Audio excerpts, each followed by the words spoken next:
Hello, hello, everyone.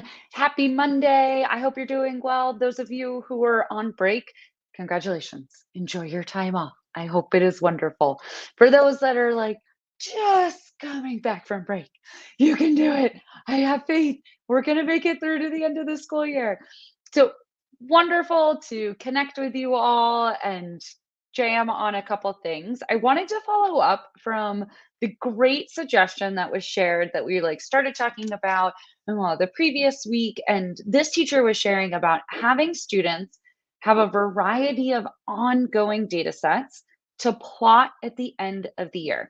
And I want to circle back on this piece, on the component, the strategy of having our students nest data sets together. So either collecting small bits and then all those big bits as part of a whole, or they are collecting a small bit and then they are connecting it in to a larger data set that other schools are collecting, professionals are collecting, things like that. So this nested data set approach is a specific instructional strategy, a specific instructional move that we can make that can be really beneficial for our learners as our novices are growing and building and expanding their data toolkits, their data confidence, all of these things. So this is a structure, a strategy that was described by Ruth Crum Hansel.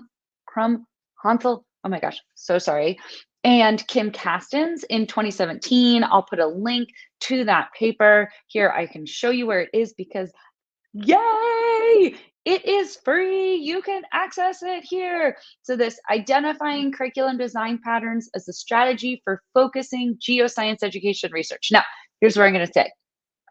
Don't get scared away by the geoscience education research. Okay. Embedded within this fantastic resource, which ed.gov provides for free, is a fantastic list of different instructional strategies that we can do with our learners to help them build their data skills and data confidence. And this nesting data sets, like this teacher was suggesting and thinking about, is fantastic. So what is going on when we're nesting our data sets? Well, our students are collecting data. And then, as I said, there are two options. So this teacher was giving a great shout out of each week in the year or each month or each day of the week, right? It does, you pick the time frame across which you're going to collect the data. Students are collecting data and then they nest all of those recorded data pieces together. Or, as Kim and Ruth put it forward, is students go out and collect some data. So, for example, this teacher was commenting on temperature. You could go out and collect your air temperature. You could use some of the globe protocols. Those are fantastic. They are student developed, ready to go. And then you can upload your data in and you can see what other students have collected. Coco Roz is another great one for weather data, specifically rain and calculating how much rainfall you have. And I'll put links to both the globe protocols and Coco Roz in the comments below after we're done.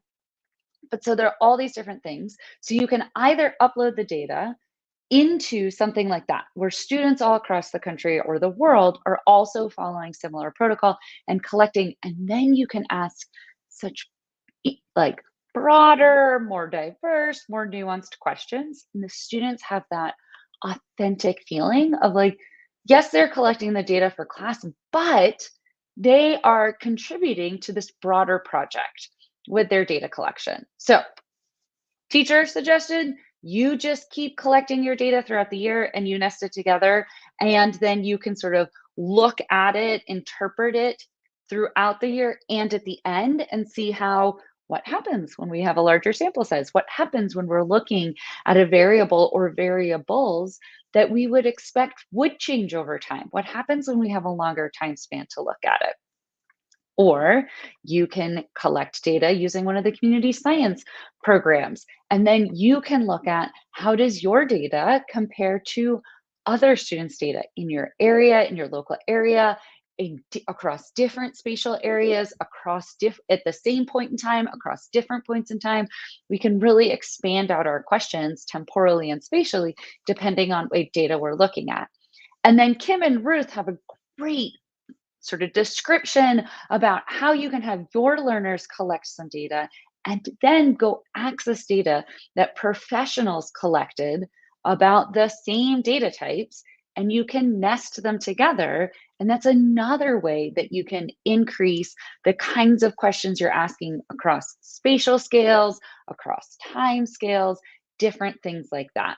So your students are interpreting the data they have collected. They have that autonomy, that ownership, that intuitive understanding of the data they've collected. But because we can sort of leverage that benefit and increase our sample size, increase the size of our data set, which allows us to ask more interesting questions and really build out the skill of working with data without taking tons and tons of our class time to get that larger data set.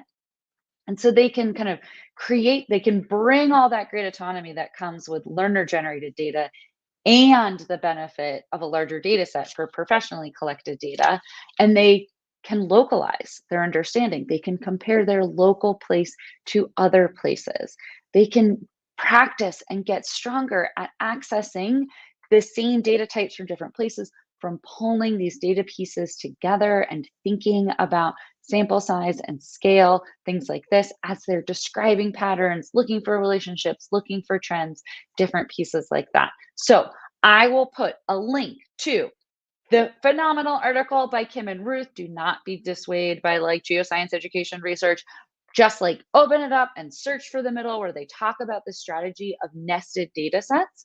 Major shout out to the teacher who's singing with us. Would love to hear how it's going with your students. So we talked about 3 different ways you can leverage this instructional move, the strategy of nested data sets, to help your students, or sort of pooling different data sets together as you are helping your students become more comfortable working with larger, messy, real world data sets that are really important for them. So I will put all of those links in the comments below.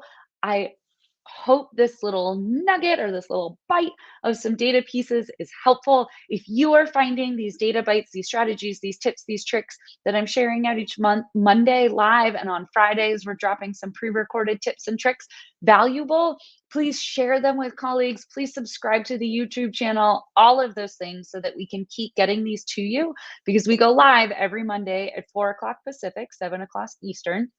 And as I mentioned, excuse me,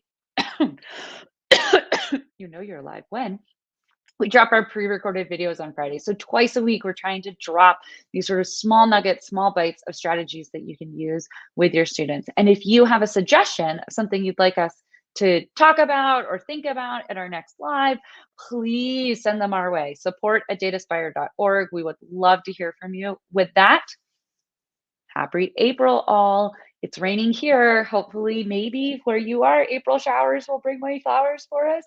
Bye.